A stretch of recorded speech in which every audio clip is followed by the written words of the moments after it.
Have you ever actually read the terms of service for your VPN?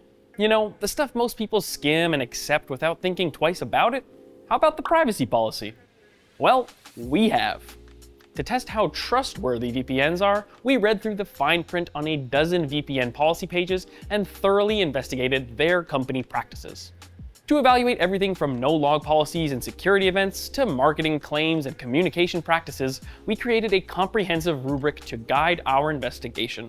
Our testers use their best judgment to score each component and then deliberate with other testers to ensure there's a consensus. Going forward, we'll evaluate the policies and practices of every VPN we test, so you don't have to. One of the most important factors when considering if you can trust a VPN is how they collect and share your personal data. Some providers will state outright that they keep and use your data. Hotspot Shield and Mega VPN are some of the worst offenders we've seen so far. In Hotspot Shield's case, this is in direct contradiction with some of their claims.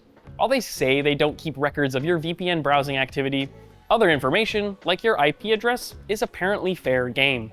The terms explicitly state that they can use your data to personalize ads, and that data can be shared with unspecified third parties with unclear terms about how, what, and with whom your data will be shared.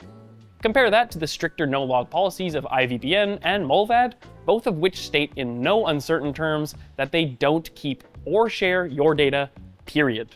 They don't even require your name or email address, if you'd rather keep those private too. Just take a look at how clear and transparent Molvad is about what data it does and doesn't store, and how long it retains that data. This is the kind of transparency that all privacy-focused VPNs should strive for.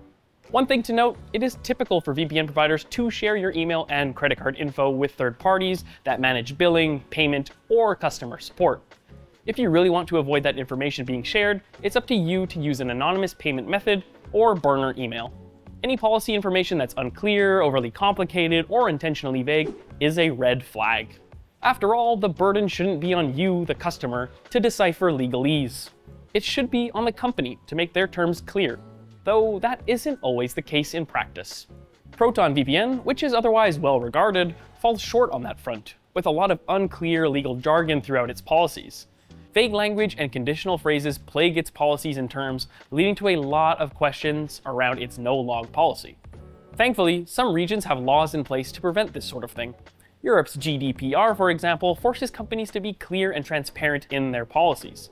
States like California and Virginia also have comprehensive data disclosure laws that give individuals more control over their data, allowing them to request that data to be deleted, for instance, or to opt out of the sale and sharing of their personal information. One of the ways that VPN providers try to build trust with users is through periodic security and policy audits carried out by third-party companies. While we don't think these audits actually prove anything, publishing them is still a show of good faith, and the reports can be a useful source of information. Audits that are suspiciously lacking in detail, for instance, lose points.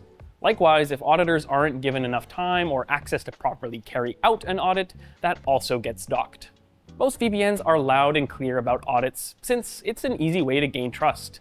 But in some cases, audits aren't completed or published because the findings are so concerning, at least according to Cure53, a VPN auditor. So, if you can't find any audits for a particular VPN, it can be a sign that they don't want to publish the auditor's findings.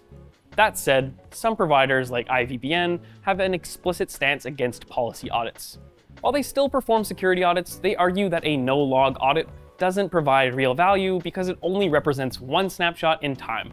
So a provider can go back on their policy as soon as the audit is over. Hotspot Shield is a prime example of that. We could only find one policy audit that was carried out in 2023. But since they updated their privacy policy in 2024, the results of that audit are no longer valid. We also look into legal and security events, checking for any data leaks, court orders, or police raids that might confirm that a VPN provider is in fact logging user data. If a provider has been raided, court-ordered, or breached and is unable to provide any user data, that's the ultimate proof that a VPN isn't keeping any logs, on those servers at least. All this really boils down to is how a VPN provider interacts with its customers. Aspects like communication and marketing are harder to evaluate objectively, because everyone draws the line differently on things like aggressive marketing tactics, affiliate programs, and pricing schemes. We quantified these practices in order to create an objective, repeatable, and comparable scoring system, but how much weight you personally place on these things will vary. Some people may not care if a VPN has a heavy YouTube presence or is owned by a large tech conglomerate, while others do. Still, some practices cross clear ethical lines. A company like Tesonet, for example, owns VPN products including Nord and Surfshark, as well as websites that review and actively promote those products. Despite including a disclaimer, that's a clear conflict of interest. False claims and fear-mongering are also things we penalize, along with practices that prey on uninformed consumers, like discounts on long-term subscriptions. While there's nothing inherently wrong with offering price reductions on long-term plans, it becomes a little more predatory when those discounts only apply to new customers, who may feel rushed to lock into one product for multiple years. Fear-driven advertising doesn't help, coercing some users into thinking they need a VPN because hackers are out to get them. Here's two different pages from Hotspot Shield, with one clearly leaning more towards fear-based language. In other instances, they misleadingly quote reviews and remove context to make their product sound better than it is. Beyond just marketing practices, we also thoroughly investigate communication transparency.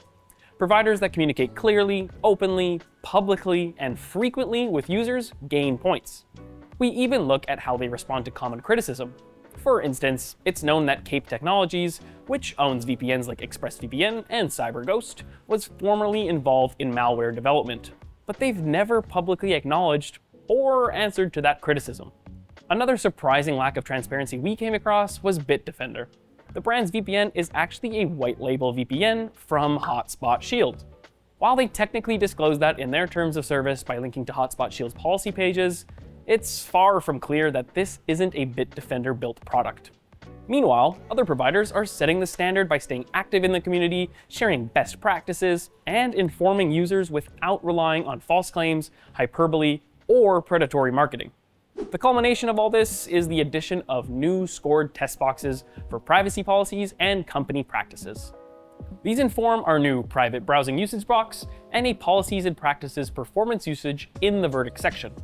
With these, you can now see at a glance how trustworthy a VPN is based on our investigation into its terms, policies, and practices. All of our VPN reviews will now include the scoring rubric we use and our investigation notes to show how we got there. Rest assured, we will continue to watch the Watchmen. You can find our complete methodology and the criteria we use to score everything on our website, linked below. And if you have any questions or feedback, we'd love to hear from you in the comments below, or you can join other tech enthusiasts on our new Discord server. Until next time, I'm Alex from Rtings.com, where we help you find the most trustworthy VPNs for your needs. Bye.